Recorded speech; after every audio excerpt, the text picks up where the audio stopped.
The door creaked open, and my heart stopped. I was half naked, standing in my bedroom, when Ethan, my stepson, froze in the doorway, his soccer ball slipping from his hands. That moment his wide eyes meeting mine ignited a spark that would unravel our lives. I'm James, 40, a high school history teacher in a quiet Ohio suburb.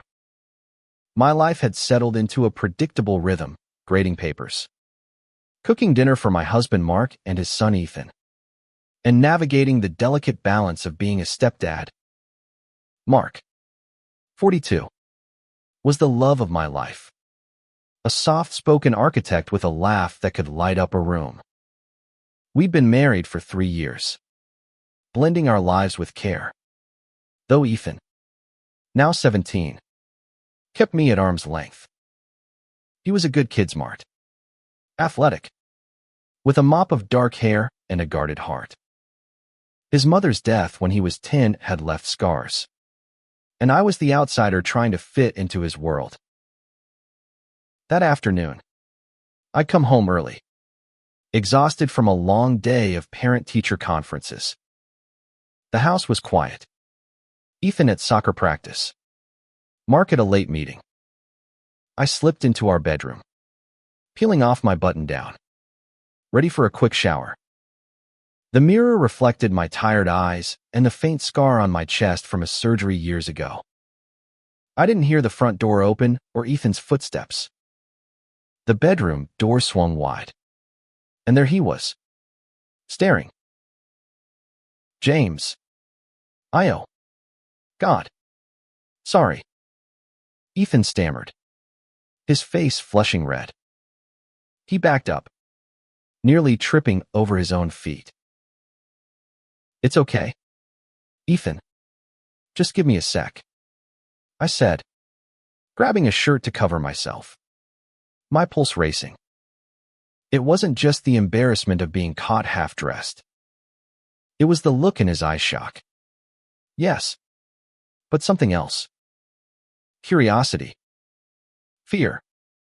I couldn't place it, but it lingered, heavy and unspoken. He mumbled an apology and bolted downstairs. I stood there, clutching the shirt, my mind spinning. Why did that moment feel so charged? I shook it off, chalking it up to teenage awkwardness. But as I pulled on my clothes, I couldn't ignore the unease settling in my chest. Ethan had always been distant, polite but reserved. This felt different, like a crack in the fragile wall between us. Dinner that night was tense. Mark was home, oblivious, chatting about a new project while Ethan pushed his food around his plate, avoiding my gaze. I tried to act normal, but every time I looked at him, I saw that moment in the bedroom, his eyes locked on mine, the soccer ball hitting the floor. I wanted to ask him what he was thinking, but the words wouldn't come. Instead, I passed the mashed potatoes and forced a smile. Later, as Mark and I lay in bed, I told him what happened, expecting him to laugh it off. He's a teenager, Mark said, chuckling. He's probably more embarrassed than you are. But his reassurance didn't ease the knot in my stomach. Something about Ethan's reaction gnawed at me. Was he just embarrassed? Or was there more? The next morning, Ethan was quieter than usual, grabbing his backpack and heading out before I could say much. I stood at the kitchen counter, sipping coffee, replaying the moment. I'd spent years trying to connect with him, coaching him through algebra, cheering at his games, tiptoeing around his grief. But this felt like a new barrier, one I didn't understand. At school, I was distracted, my thoughts drifting during a lecture on the Civil War. A colleague, Sarah, noticed and asked if I was okay. I brushed it off, but her kind eyes made me want to confess the unease I couldn't shake. Instead, I buried myself in grading, hoping routine would dull the edge of my thoughts. That evening, I found Ethan in the garage, tinkering with his bike. The air was thick with the smell of oil and rubber. "Hey," I said, leaning against the workbench. "About yesterday." He stiffened, his wrench pausing mid-turn. "It's fine, James. Let's just forget it." But I couldn't. His voice was tight, his eyes fixed on the bike. I wanted to push, to ask what he'd seen in that moment, what he felt. Instead, I nodded and walked away, the distance between us growing wider. Over the next few days, Ethan's silence deepened. He stopped joining us for movie nights, claiming homework or practice.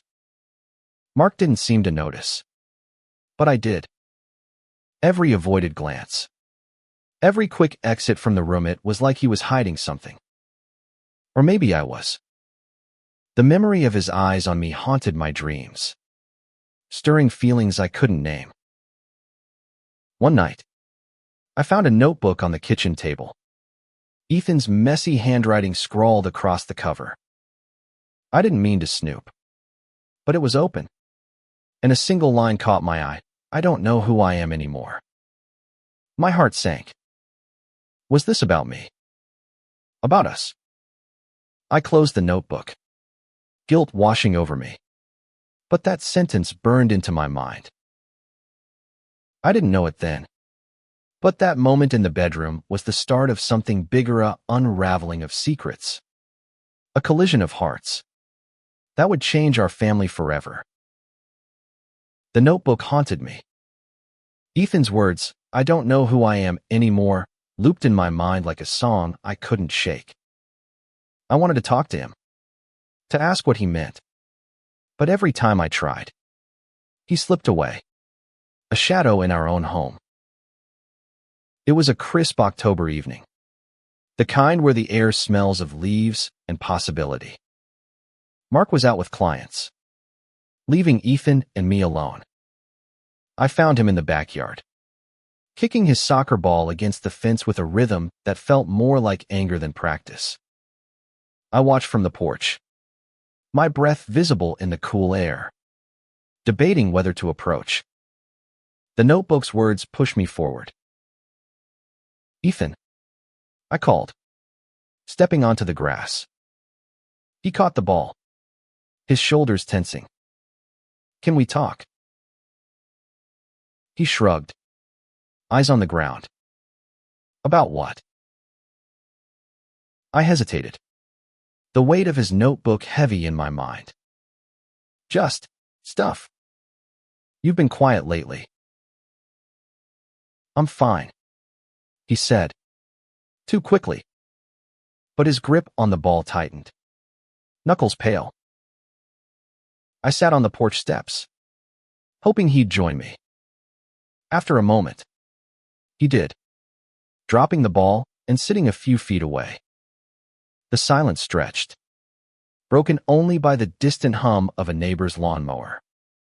I wanted to ask about the notebook, but instead, I said, "I know I'm not your dad, but I'm here. Okay. If you ever need to talk." He looked at me then, his dark eyes searching mine. For a second, I thought he'd open up, but he just nodded and stood, kicking the ball back toward the fence. "Thanks, James," he mumbled. And that was that. The next day at school, I overheard Ethan's name in the teacher's lounge. A counselor mentioned he'd been skipping lunch, spending it in the library instead. My stomach twisted. Was he avoiding his friends? Me? I wanted to believe it was just teenage moodiness, but the notebook's words gnawed at me. I decided to keep a closer eye on him, even if it meant crossing a line. That weekend, Mark suggested a family hike. hoping to break the tension. We drove to a nearby state park. The car filled with Mark's easy chatter and Ethan's silence. The trail wound through towering pines. The air sharp with earth and resin. Mark walked ahead, pointing out birds, while Ethan lagged behind, earbuds in, his expression unreadable. "Mind if I join you?" I asked, falling into step beside him. He pulled out one earbud, glancing at me warily. I kept it light, talking about the trail, the weather, anything to keep him close. Then, impulsively, I said, "You're a good kid, Ethan. I'm proud of you. You know." He stopped walking, his sneakers scuffing the dirt. "Why do you say stuff like that?" he asked, his voice low but sharp. "You don't even know me." The words stung, but I held his gaze. "I'm trying to, Ethan. I want to." He looked away, his jaw tight. "You wouldn't get it," he muttered, then started walking again, faster this time. I let him go, my heart heavy. What wouldn't I get? The question lingered, unanswered. Back home, I couldn't shake the feeling that Ethan was slipping further away. I started noticing small things, his closed bedroom door, the way he flinched when Mark and I touched in front of him, the late-night typing I heard through the walls. Was he writing in that notebook again? I wanted to respect his privacy, but the urge to understand him was overwhelming. One evening, while Mark was at the gym, I found Ethan's backpack in the living room, unzipped. The notebook peeked out, tempting me. I knew it was wrong, but I opened it, my hands trembling. The pages were filled with poetry, raw, jagged lines about confusion, fear, and a longing I couldn't quite grasp. One poem ended with, "I'm not who they think I am." My breath caught. Was Ethan struggling with his identity, his place in our family, or something deeper? I closed the notebook, guilt and worry warring inside me.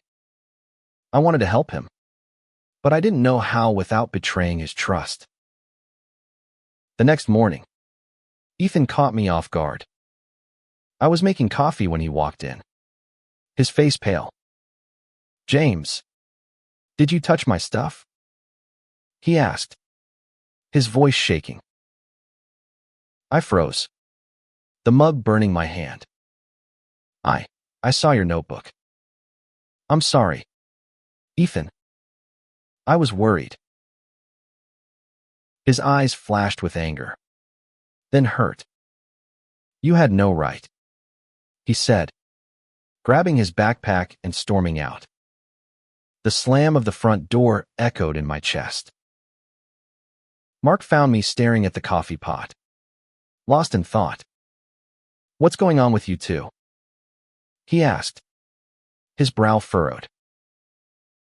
I told him about the notebook, the poems, my fears. Mark listened, his face softening. "He's a teenager, James. He's figuring himself out. Give him time." But time felt like the one thing we didn't have. Ethan's anger was a wall, and I didn't know how to break through. That night, I lay awake, replaying every moment since the bedroom incident. Was it my fault? Had I pushed too hard? Or was Ethan hiding something bigger? Something that would change everything? Ethan's anger hung over the house like a storm cloud. After our fight about the notebook, he barely spoke to me. His responses clipped to one-word answers. I felt like I'd broken something fragile, and no amount of apologies could fix it. Mark tried to mediate, his calm voice a lifeline. He'll come around, he said one night, squeezing my hand. But doubt gnawed at me. I'd crossed a line, and Ethan's trust was the price. Still, his words in that notebook, "I'm not who they think I am," echoed in my mind, urging me to understand. At school, I watched Ethan from a distance. He moved through the halls like a ghost, his usual confidence replaced by a quiet unease. His friends noticed too. I overheard one ask why he was acting weird. I wanted to intervene, but how could I? I was the problem, or at least part of it. One afternoon, I found a crumpled note in the recycling bin while taking out the trash. It was in Ethan's handwriting. "I can't tell them. They'll hate me." My heart sank. Tell us what? I tucked the note in my pocket, guilt and fear twisting inside me. I should have thrown it away, but I couldn't. It was a clue, a piece of the puzzle that was Ethan. That evening, I tried to talk to him again. He was in his room, headphones on, staring at his laptop. I knocked, and he looked up, his expression guarded. "Can I come in?" I asked. He shrugged, pulling off his headphones. I sat on the edge of his bed, searching for the right words. "Ethan, I'm sorry about the notebook. I was wrong. But I'm worried about you. You don't have to tell me anything. But I'm here." He stared at his hands, picking at a hangnail. "You wouldn't understand," he said, his voice barely above a whisper. "Try me," I said, leaning forward. "I might surprise you." For a moment, he looked like he might speak. His lips parted, his eyes searching mine. Then he shook his head. "It's nothing. Just leave it. Okay." I nodded, though it killed me to walk away. As I closed his door, I heard the soft click of his laptop shutting. Whatever he was hiding, he wasn't ready to share. The next day, Mark suggested a family dinner at Ethan's favorite diner, hoping to reset the mood. The place was a retro throwback, all red vinyl booths and jukebox tunes. Ethan picked at his fries, his eyes on the table. Mark kept the conversation light, but I could feel Ethan's tension, like a wire pulled taut. Halfway through dinner, a group of kids from Ethan's school walked in. I recognized one, a tall kid named Lucas, who waved at Ethan. Ethan's face lit up for a split second before he ducked his head, his cheeks flushing. I watched the exchange, a new suspicion forming. Was Lucas part of this? Was Ethan's secret tied to him? Back home, I couldn't shake the image of Ethan's blush. I'd seen that look before on myself, years ago, when I was grappling with my own identity. The thought hit me like a punch. Was Ethan questioning his sexuality? The idea felt both impossible and inevitable, a piece of the puzzle snapping into place. I didn't tell Mark my theory. It felt too fragile, too personal. Instead, I started paying closer attention to Ethan's interactions. At a soccer game that weekend, I noticed him glancing at Lucas, who was on the sidelines, cheering. There was a softness in Ethan's eyes, a longing that broke my heart. I knew that look. I'd lived it. That night, I found Ethan in the kitchen, grabbing a soda. "Good game today," I said, testing the waters. "Lucas seems like a good guy." Ethan froze, the can hissing as he opened it. "Yeah, he's cool," he said, his voice carefully neutral.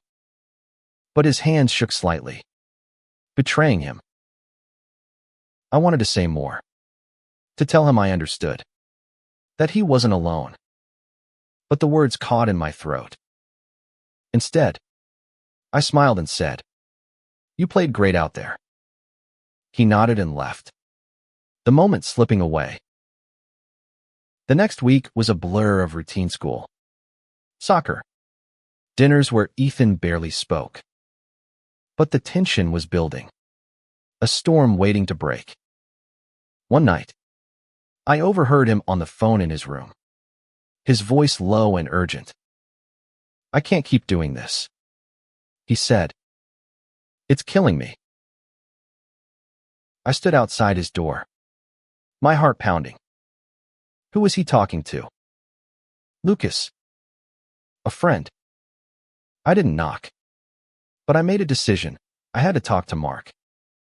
If Ethan was struggling with his identity, we needed to face it together, as a family. The next morning, I sat Mark down and told him everything: the notebook, the note, Ethan's behavior, my suspicions. Mark listened, his face pale. "You think he's like us?" he asked, his voice barely audible. "I don't know," I said. "But if he is, he's scared, and we need to be ready." Mark nodded, his eyes distant. "Okay, we'll talk to him. Together."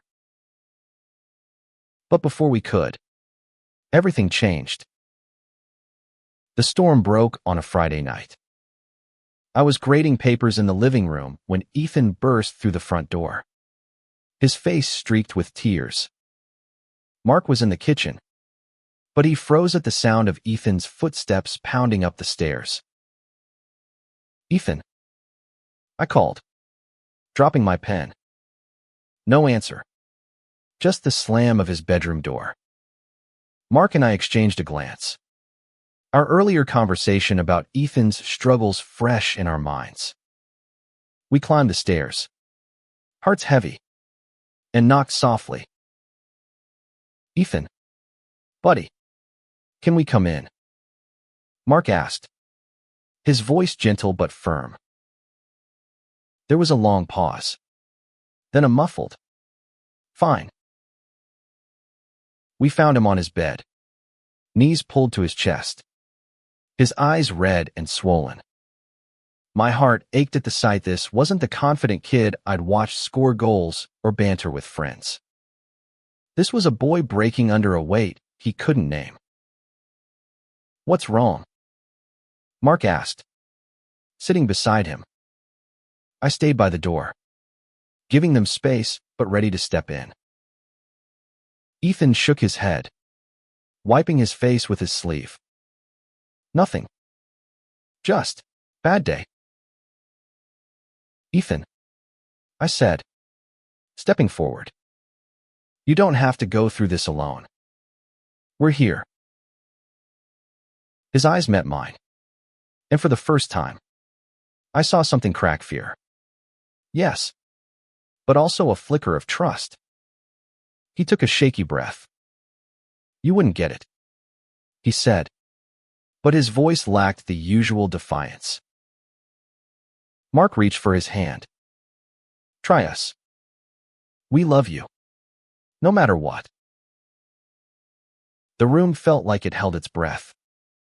Ethan's gaze darted between us, then dropped to the floor. I think I'm gay," he whispered, the words barely audible. My heart stopped, not from shock, but from the raw courage in his voice. Mark's eyes glistened, and he pulled Ethan into a hug. "Oh, kiddo," he said. "That's okay. That's more than okay." I knelt beside them, my throat tight. "Ethan, you're not alone. We've been where you are. It's scary, but it gets better. I promise." He looked at me, tears spilling over. You're not mad. Mad, I said, my voice breaking. I'm proud of you. This takes guts. The air shifted, the weight of his secret lifting, if only a little. He told us about Lucas, the boy from the diner, the one he'd been texting late at night. They'd been friends for years. But lately, Ethan's feelings had deepened, confusing and terrifying him. He'd been scared to tell us, scared we'd judge him, even though we were open about our own identities. Why would you think that? Mark asked, his voice soft. Ethan shrugged, his voice small. You guys are so together. I didn't want to mess that up. And Mom, he trailed off, his mother's memory a shadow in the room. I understood. Ethan's mother had been religious, traditional. Her love for him was fierce. But would she have accepted this? The question hung unspoken, and I saw the fear in Ethan's eyes, the fear of disappointing her. Even now. We talked for hours, the three of us on his bed, the room lit only by a small lamp. Ethan admitted he'd been wrestling with this for months, writing in his notebook to make sense of it.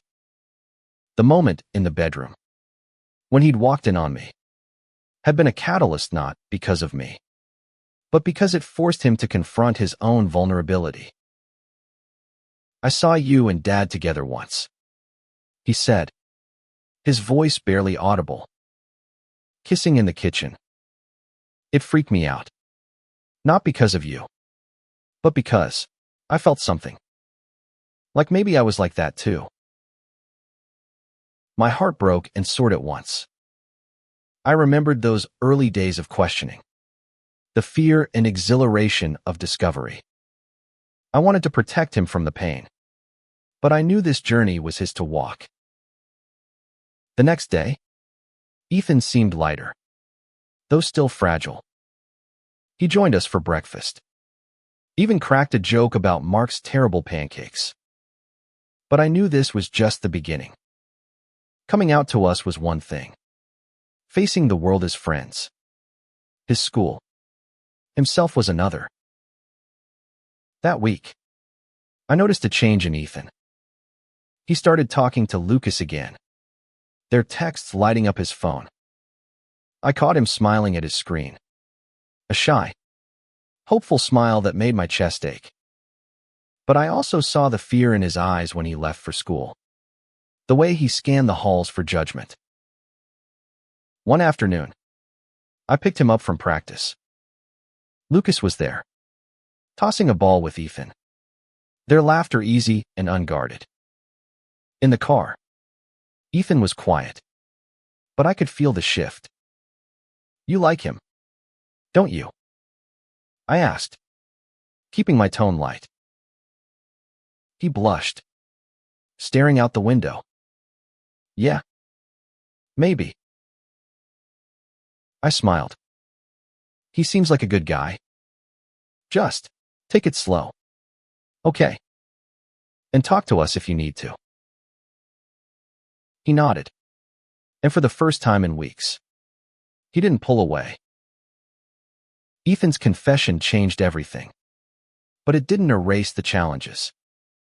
He was lighter at home, more open with Mark and me, but school was a different beast.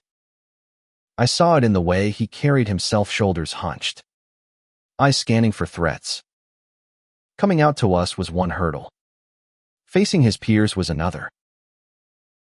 One morning, as I drove him to school, he clutched his backpack like a shield.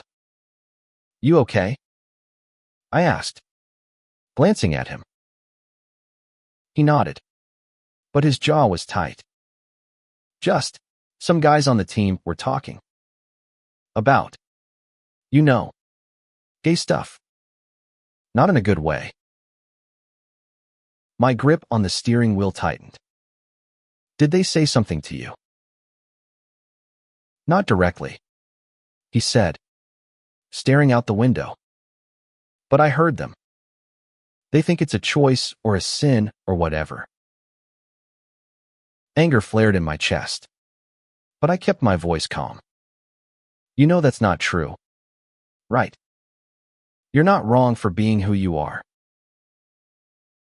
He shrugged, but his eyes were distant.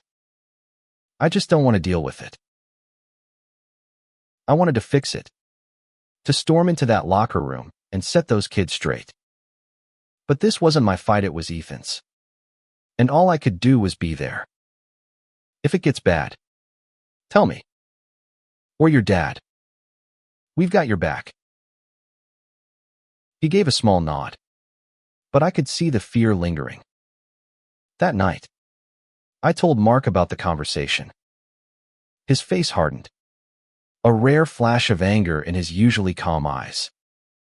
If anyone messes with him, I'll handle it, he said. Let's not go full Papa Bear yet, I said, trying to lighten the mood. He needs to figure this out his way. Mark sighed, rubbing his temples. I just hate that he's going through this. I thought us being open would make it easier for him. It does, I said. But it's still hard. He's 17. The world's not always kind. The next day, Ethan came home with a bruise on his cheek. My heart dropped as he brushed it off, saying he'd taken a soccer ball to the face. But his eyes told a different story. Mark wasn't home, so I sat him down in the kitchen. Ethan, what really happened? He stared at the table, his fingers tracing the grain of the wood. Some guys, they heard I was hanging out with Lucas. They called me stuff. One of them shoved me. Rage and helplessness surged through me. Who? I demanded. It doesn't matter, he said, his voice flat. I handled it. But he hadn't. I could see it in the way he shrank into himself, the spark in his eyes dimming. I wanted to march to the school, but instead, I called the counselor, Ms. Rivera, who'd always been kind to Ethan. She promised to look into it discreetly, but I knew it wasn't enough. Ethan needed more than a school investigation needed to feel safe. That weekend, Lucas came over. I'd expected awkwardness, but he was polite, shaking my hand with a nervous smile. He was tall, with sandy hair and a quiet confidence that reminded me of Mark. Ethan seemed at ease with him, their laughter filling the house as they played video games in the living room. Watching them, I felt a mix of hope and worry. Lucas seemed good for Ethan, but the world outside our walls wasn't as forgiving. I caught Mark's eye, and he gave me a small nod, as if reading my thoughts. We'd protect Ethan, no matter what. The next week, things escalated. Ethan came home late, his hoodie torn, his eyes red. They cornered me after practice, he said, his voice shaking. They know about Lucas. They called us fags. The word hit like a slap. Mark was there, and he pulled Ethan into a hug, his face pale. We're going to the school tomorrow, he said firmly. This stops now. Ethan pulled away, his eyes blazing. No. That'll make it worse. I just wanted to go away. Ethan, I said, my voice steady despite the storm inside me. You don't have to hide. Not from them. Not from anyone. You're stronger than they are. He shook his head, tears spilling over. I'm not. I'm scared all the time. My heart broke. I remembered that fear. The years I'd spent hiding who I was. I knelt in front of him. I was scared too. But I found people who loved me from May or Dad. My friends. You'll find that too. And you've got us. He didn't respond. But he didn't pull away when I hugged him. That night, Mark and I stayed up late. Planning. We'd talk to the school. But we'd also give Ethan tools to stand tall self-defense classes. A therapist. Anything to help him feel strong. The next morning, Ethan surprised us. He walked into the kitchen. His jaw set. I want to tell Lucas how I feel, he said. Like, for real. Mark and I exchanged a glance. Pride swelling in my chest. That's brave, I said. We're here. Whatever happens. Ethan nodded. A small smile breaking through. Thanks. James. Dad. The words hit me like a wave. He'd never called me Dad before. I blinked back tears, squeezing his shoulder. Anytime. Kid. Ethan's decision to tell Lucas marked a turning point. The fear was still there, but so was a spark of courage I hadn't seen before. Mark and I watched him like hawks, ready to catch him if he fell. But he was determined to take this step on his own. He chose a quiet Saturday to talk to Lucas. They went to the park near our house, the one with the old oak tree where Ethan used to climb as a kid. I paced the living room, pretending to read, while Mark tried to distract me with coffee and small talk. He'll be okay, Mark said, but his voice betrayed his worry. When Ethan came home, his face was unreadable. He dropped onto the couch, staring at his hands. So, I asked, my heart in my throat. He said he feels the same. Ethan said, his voice soft but steady. A smile broke through, small but real. He likes me too. Mark let out a whoop, pulling Ethan into a hug. I joined them, relief flooding through me. That's amazing. Ethan, I said, I'm so proud of you. But the joy was short-lived. Monday brought new trouble. Word had spread at school Ethan and Lucas were out, and not everyone was kind. I got a call from MS Rivera during my lunch break. There was an incident. She said, Ethan's okay, but you should come. I raced to the school, my mind spinning. Ethan was in the counselor's office, his lips swollen, his eyes downcast. Lucas sat beside him, a bruise blooming on his jaw. What happened? I demanded. MS Rivera explained. A group of boys had cornered them in the locker room, taunting them, throwing punches. The school was suspending the culprits, but the damage was done. Ethan looked at me, his eyes pleading. I just want to be normal, he whispered. You are normal, I said fiercely.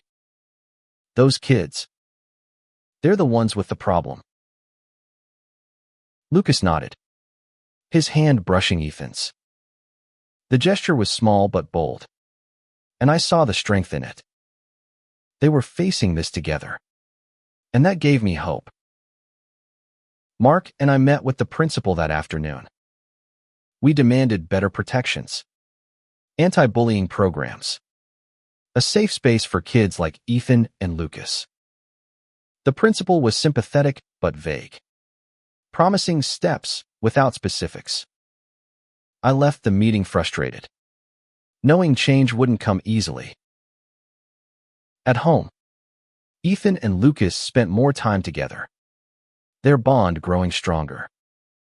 I watched them in the backyard one evening, tossing a frisbee, their laughter cutting through the dusk. It was a glimpse of the future I wanted for Ethan, one where he could love freely, without fear. But the world kept pushing back. A neighbor, Mrs. Callahan, stopped me at the mailbox one day, her voice low. "I heard about Ethan," she said, her tone dripping with pity. "It's such a shame." I bristled. "There's nothing shameful about my son," I said, the word son slipping out naturally. Her eyes widened. But I didn't care. I was done with judgment. That night, Ethan came to me, his expression serious. "I want to do something," he said. "Like, make it better for other kids, so they don't have to feel like this." I stared at him, pride swelling. "What do you have in mind?" He talked about starting a club at school, a safe space for LGBTQ kids and allies. Lucas was on board, and they'd already brainstormed ideas. I listened, amazed at his resilience. He was still scared, still bruised, but he was fighting back in his own way. Mark and I offered to help, contacting a local LGBTQ organization for resources. They connected us with a mentor, a young woman named Mia who'd started a similar club at her school. She met with Ethan and Lucas, guiding them through the process. Watching Ethan take charge, I saw the boy I'd always known fierce, kind, unstoppable. But challenges remained. The school board pushed back on the club, citing community concerns. Parents like Mrs. Callahan voiced opposition, claiming it promoted something they didn't understand. Ethan came home one day, defeated. "They're not going to let us do it," he said. Mark and I rallied. We attended the next board meeting, Ethan and Lucas by our side. I spoke, my voice shaking but clear. "My son deserves to feel safe. Every kid does. This club isn't about promoting anything, it's about giving kids a place to be themselves." Ethan squeezed my hand under the table, and I felt his strength. The board didn't approve the club that night, but they agreed to review the proposal. It wasn't a win, but it was a start. As we left the meeting, Ethan looked at me, his eyes bright. "Thanks, Dad," he said again. The word still felt like a gift. The fight for the club became Ethan's mission, and it transformed him. He wasn't just surviving anymore, was building something. Lucas was his partner in every sense. Their relationship a quiet anchor amidst the chaos. But the battle wasn't easy, and the echoes of that moment in the bedroom still lingered, tying us all together. The school board's delay wore on Ethan. He and Lucas spent hours drafting proposals, gathering signatures from supportive students and teachers. Ms. Rivera became their champion, advocating behind the scenes. But the opposition was loud. At a second board meeting, Mrs. Callahan and a group of parents argued the club would confuse kids.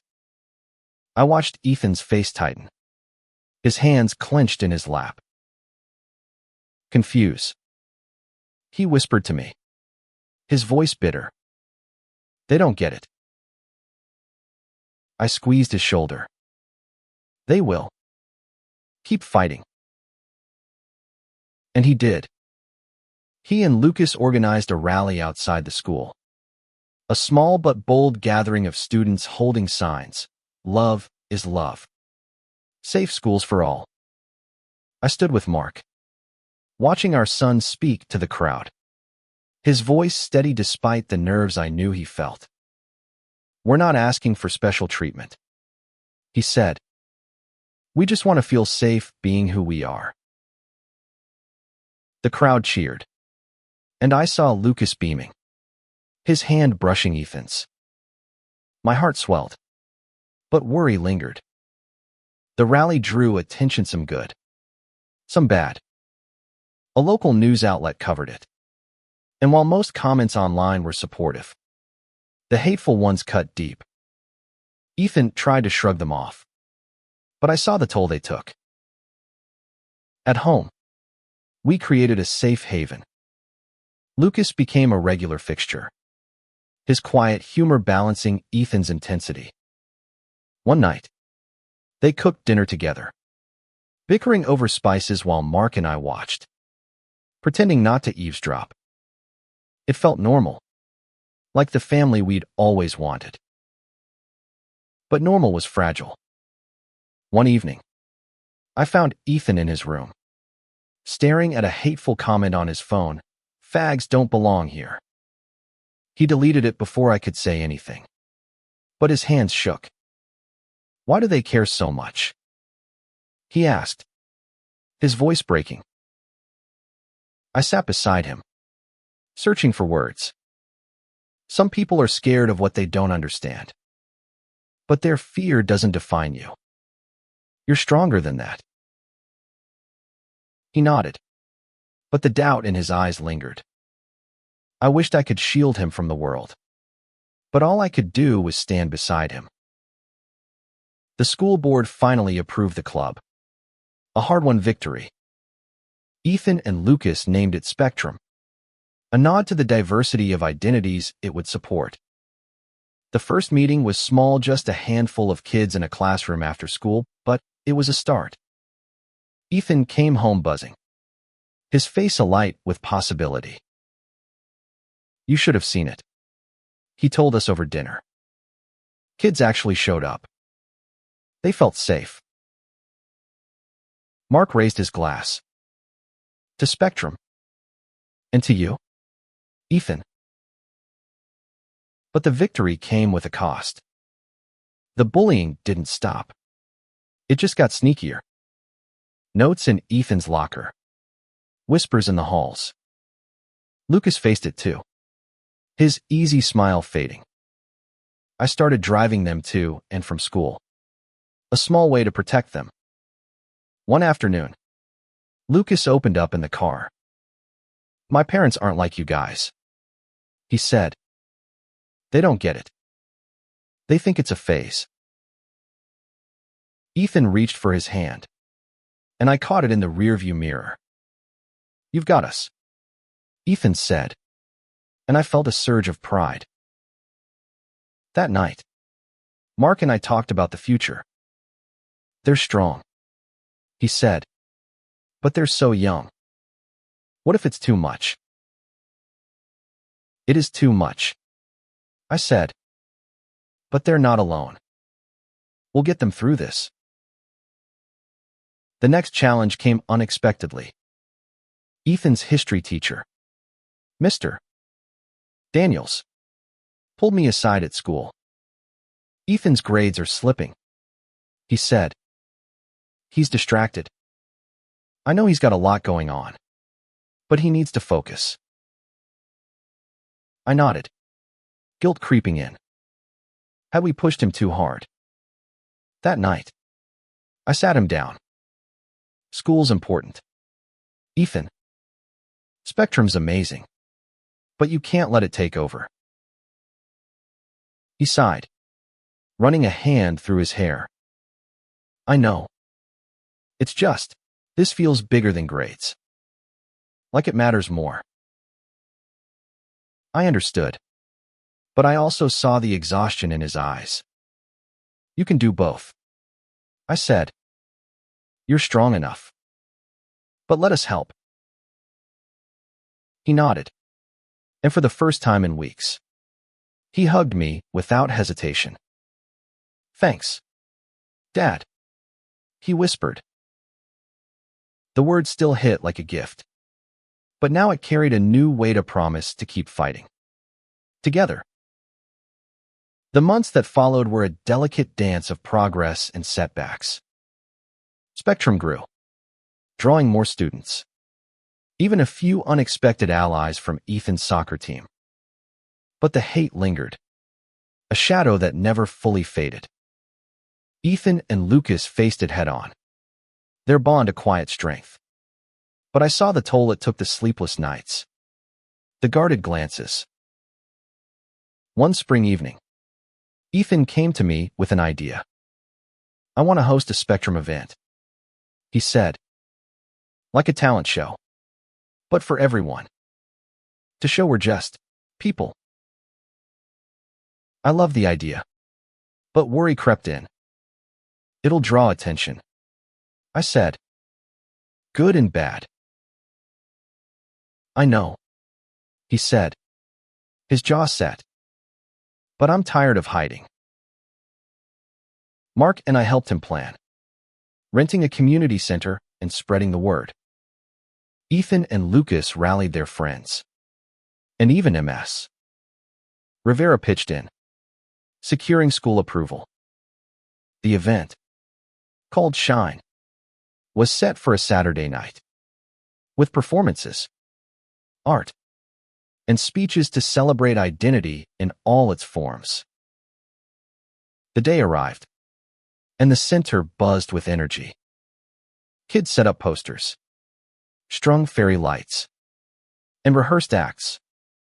Ethan was everywhere, directing, encouraging, his confidence a far cry from the scared boy I'd seen months ago. Lucas performed a poem, his voice steady and raw, earning cheers. Ethan closed the night with a speech, his words simple but powerful. "We're not asking for permission to exist. We're here, and we're enough." The crowd erupted, and I saw tears in Mark's eyes. But not everyone was moved. A group of protesters gathered outside, holding signs with words I won't repeat. Ethan saw them through the window, his face falling. I pulled him aside. "Focus on this," I said, gesturing to the room. "This is what matters." He nodded, but I knew it hurt. Later, as we cleaned up, a brick sailed through a window, shattering glass across the floor. The room went silent, then erupted in chaos. Police were called, but the culprits were gone. Ethan stood by the broken window, his fists clenched. "This is why we did this," he said, his voice shaking. "To show them we won't break." I hugged him, pride and fear warring inside me. "You're right," I said. "You're stronger than they'll ever know." The incident made the news, and support poured in: donations, letters, even a call from a national LGBTQ organization offering to fund Spectrum's next event.